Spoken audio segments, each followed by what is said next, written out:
For those that we have not met, my name is James Wright. One of the instructors here. I've been doing this for a couple weeks now. And actually next month will be 40 years. Martial arts. 19 surgeries, can't tell you how many times I broke bones. I mean, all kinds of. Yeah, but 18 of them were this year. Not this year. A bunch of them pretty close together.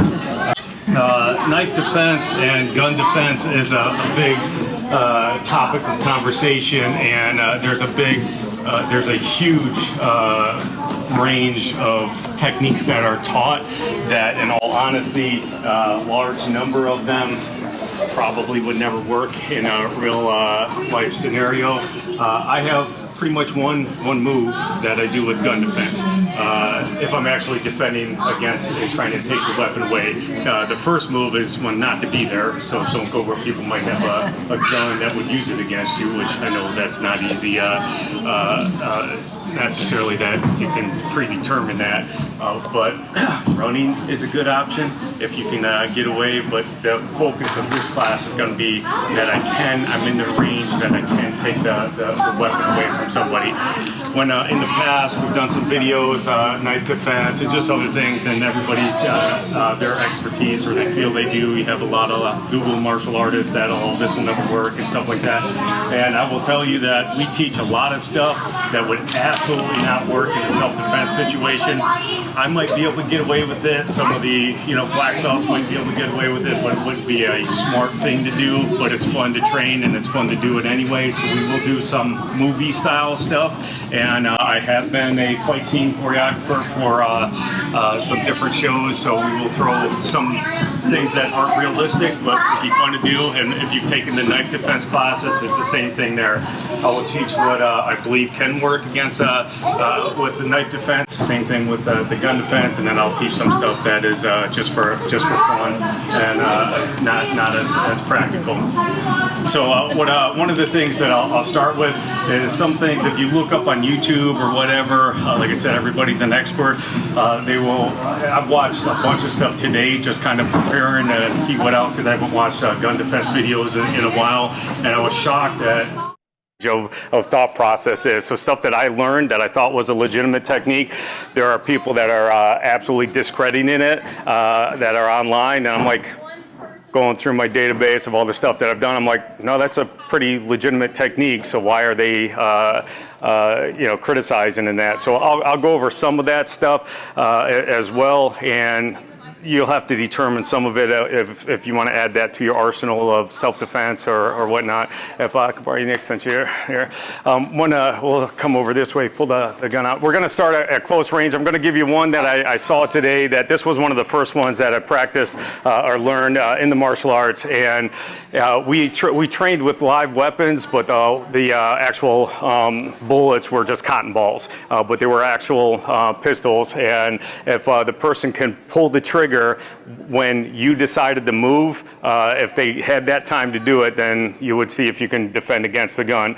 And I'll get into that a little bit more later. So just go one hand to begin with. So the first thing that we're going to talk about is I got to be within range. If I'm this far away, I got to do what he says. And I would suggest going right from the beginning, if you can negotiate, no matter what the range is, if he just wants my wallet, then give him the wallet. And if that's it, then that's it.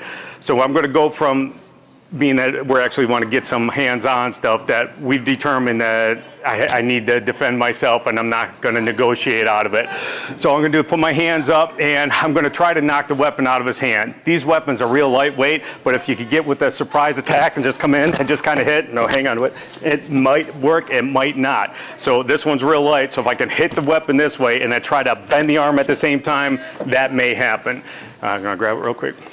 Now, I will tell you, I'm going to grab some real weapons, and then I'll pass them around, and we'll practice that one out here a little bit too. So you feel how heavy that one is, right? Yes. Okay. Different? Yes. Okay, so this is an old pistol. What age, how old do you think it is? It's a ball and powder, so probably not this century. So have you seen one like this before? Never held one, but I've seen it on Okay, so, but it's a lot heavier, right? Yes. So if he's pointing it at me and I hit the hand here, more than likely, being with the weight, if I really hit, even if I miss this one here, I'm gonna guess that I can knock it out of his hand just because of the weight of the weapon. All right, with this one, still kind of not real heavy, but it's heavy, and that's a BB gun, and they're not loaded. And if I did the same thing where he has it here, and I just kind of hit, and if I can get the wrist to bend a little bit, that's the idea behind this move. In my experience, when we did it with live rounds, here was the deal. I would put it in my hands. We would negotiate, and then when I moved, he can fire the weapon. Now, I would have a face shield on and just a big sweatshirt. If I wasn't able to get it fast enough and he was able to get the round, I'd get shot with a cotton ball, which I would tell you never happened, because as soon as I come here, I do a lot of misdirects and stuff. I just come in, and normally 9 times out of 10, that would happen. So we'll go with that one to begin with. And although you will see, now hang on to it. Actually, let's put the fake one back in there. Hang on to it super tight. You know I'm coming with it, right? So if I hang on and I hit it, even hit the weapon, he can still hang on to it. So that's the video that I saw. See, nobody would ever let go because I'm hitting it. All right? Yeah, it's true. He can hang on to it when he knows that it's coming. But when he's pointing here and I negotiate, or I'm giving up per se, and then I just come in and hit, more than likely I'll be able to get the weapon away, more than likely. I'm going to add to it later on, but we'll do that one first. Any questions about that? Ideally, I'm trying to hit the fingers, the hand, the weapon here. I'm going to knock that out of the way, and I'm going to try to hit and bend the wrist. That's ideal. If you hit the weapon and it has weight to it, probably they will let go. I would suggest that probably somebody won't because they're strong, they see it coming, but if I blade my body turn and I hit, that'll follow into the next move that we'll do here in a minute. Questions at all? No? All right, so grab a partner and shoot each other, and I'll get these out here in a second.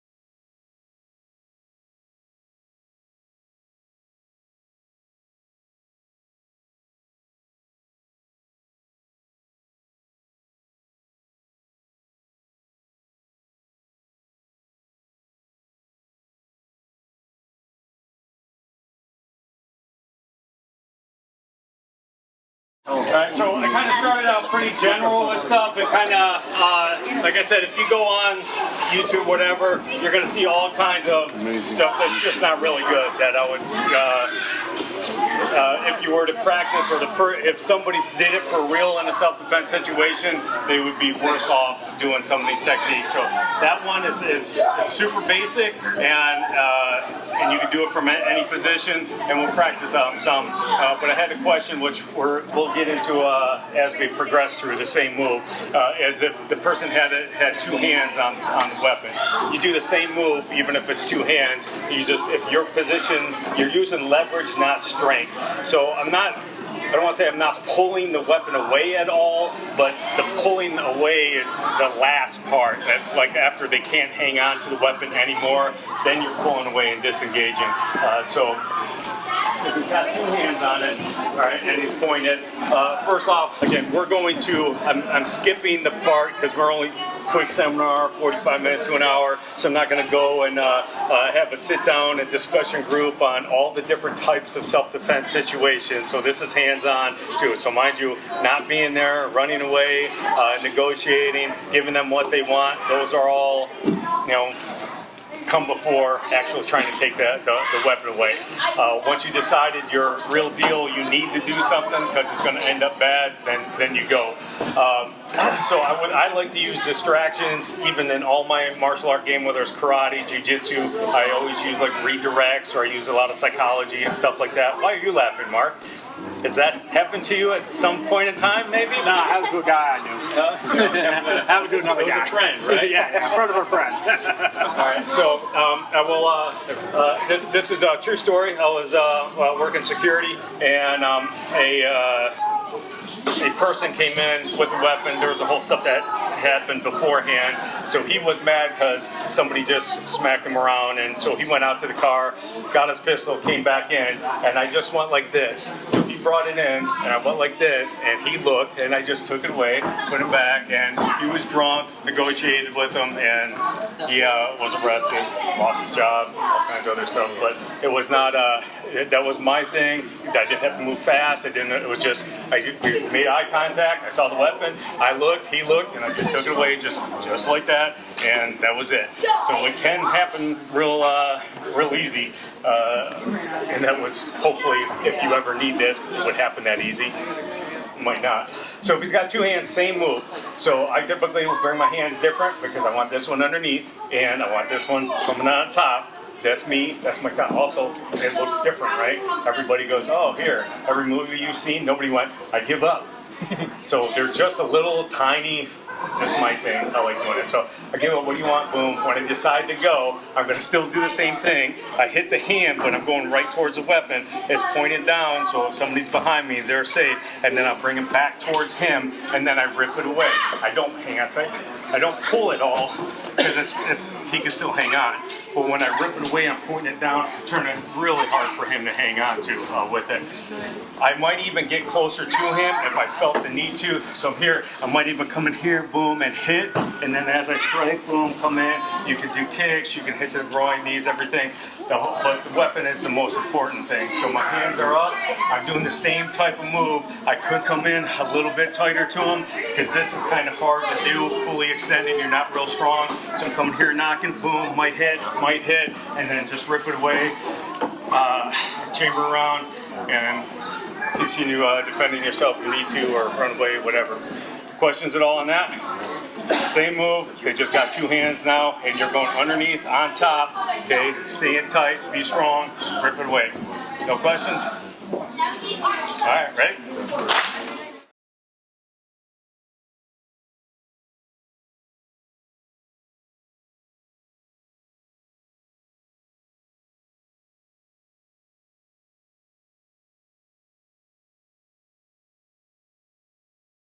When we went to the outside, my outside hand is what was doing the hitting, and again, more than likely, when we used to train, we used to do this a lot. Most of the time when I did the strike, and not just me, everybody that I was working with, most of the time the weapon went flying. It might not, I'm not predicting that it's gonna, but if it goes flying, then I go back to my normal punch and kick and whatever. So when I'm going to the outside, I'm hitting it, this hand's coming down top here, this hand's going underneath, so all I'm doing is clamping on it, pulling it away. When I go to the inside, it's the other way. So my hand here goes on top, right? And I'm still blading my body here, still pointing it down, but now when I pop it back towards him, I have the finger in there, I'm either gonna rip it away, or I'm gonna use it to control, right? So the hand that's on the inside, right, is or let me say that the direction that you're going, the hand that's going to be closer to him is the one on top. All right, so this hand's closer to him, so I'm going on top, pulling it away. This hand, if I'm going the other direction, closer to him, so I'm on top, pulling away. Good? And then again, stand like normal. Don't like you're about to run a race or something like that, and don't be here, because there's no, I mean, unless I get a good distraction, that's what's going to happen. All right, questions? Oh, all right, ready? Great. So if I'm going to the outside, I just grab it. If I'm going to the inside, I grab it. All right. Now I'm doing the other stuff, laying the body and everything, and I'm trying to do it fast because that's how you would actually do it. But to start off, you got to break it down a little bit, then just break it down more. My hands are up. I'm not in any race stance or anything like that, right? So I'm here. When I turn, I blade the body. All right. That's probably the most important thing, because if the weapon does go off, then you don't get shot. So the hand that's closest to him is what goes on top. So if I'm here, I blade the body, and I'm here, just grab the weapon and then pull it towards him. If you rip it away, that's good. Change it around, and you use it to protect. Since we're practicing with the finger in there, coming in, I want to just clamp on top of the weapon. When I actually go to do this, sometimes I get on the arm, on the hand, the wrist, whatever. Then I just slide it down to the weapon, and his finger's in there, I can feel it, and then I just take it. So there's not a big, my hand's on top, there's not a big, I'm not twisting my body, I'm not like trying to, somebody has some good poses, don't get me wrong. Look cool, but you don't have to do all that. So I'm here, boom, and then get it to the point that you have the finger and you can use it to manipulate. So don't rip it away if the person's finger is in there. And you can practice going to the inside and ripping it away too. Just make sure their finger's not there. Good? Questions? So just relax. Just stand and toe to toe, hands up, and I'm just blading the body one way or the other. That's it. Blading the body, hand comes down on top, other hand comes underneath. I like to point it down just because if I just grab and I point it, everybody has got a shot of getting shot, right? You don't want that, so when I come in here, I'll bring it down, I'll bring it back towards him, and then either take it away or use it to manipulate it again. Good? All right, do it again. Ready?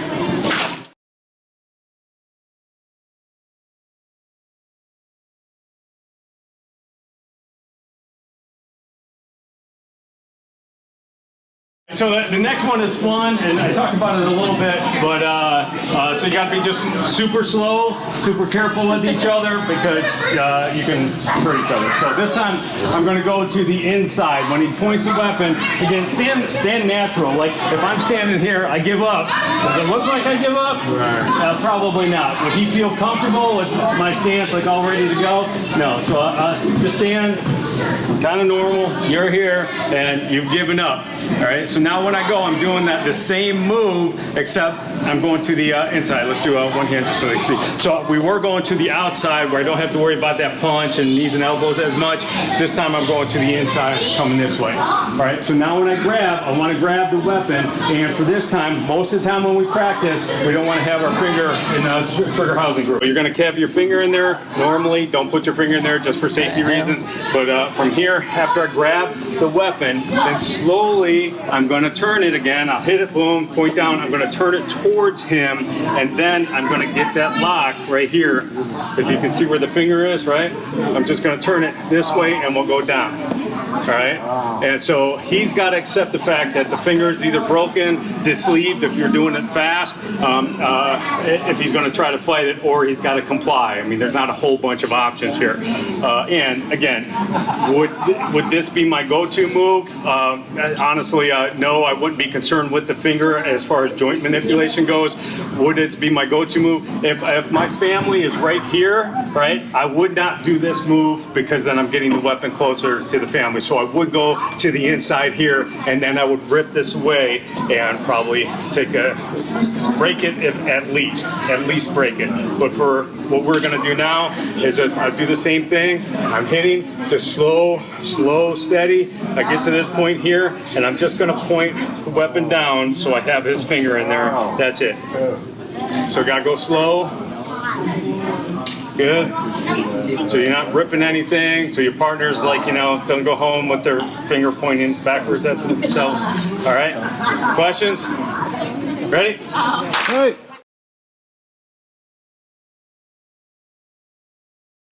This same move, two hands, single hand. If he's got it pointed to my back, I would do the same move coming around, taking away. It's the same move, no matter what the position is. He's got the gun on Remy, and I come up. boom, take it away, and pow. So it's the same move. I'm gonna walk around, and as you're practicing, and I'm gonna let you feel 2 other weapons if you haven't shot before or whatever.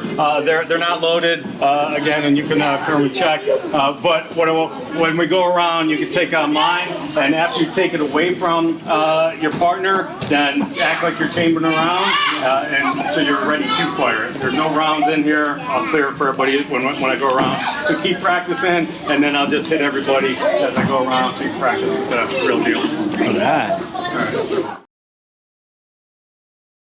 All right. So I tried to give a little dictation. Some people have never held a weapon before, so I try to give you different weights and stuff like that, and different options to be able to hold and see something real with it. The gun that you have there, super light, so if you're using that to train and somebody hit your hand, easy to hang on to. I would challenge that an actual weapon that's loaded that could weigh 5 to probably 9 pounds if it's a real heavy one. When you hit it, probably is going to go flying. At least in my experience. And it was cool training with this stuff because, I mean, we did it all different, just had a sweatshirt and just put a little, like you're in the laboratory, a little mask over, and if the cotton round went off, then you got hit, and then there wasn't a whole bunch of danger with it. But almost, again, I never got shot with the cotton ball, and most of the people that I trained doing this with didn't get shot with it either. Most of the time when we started the actual move, the weapon would go flying, and that would create possibly different type of self-defense of who can run and get the weapon first, or one can get the weapon and the other one can run away, or whatever the scenario would call for, which I'm not, tonight wasn't about getting into a whole bunch of different scenarios.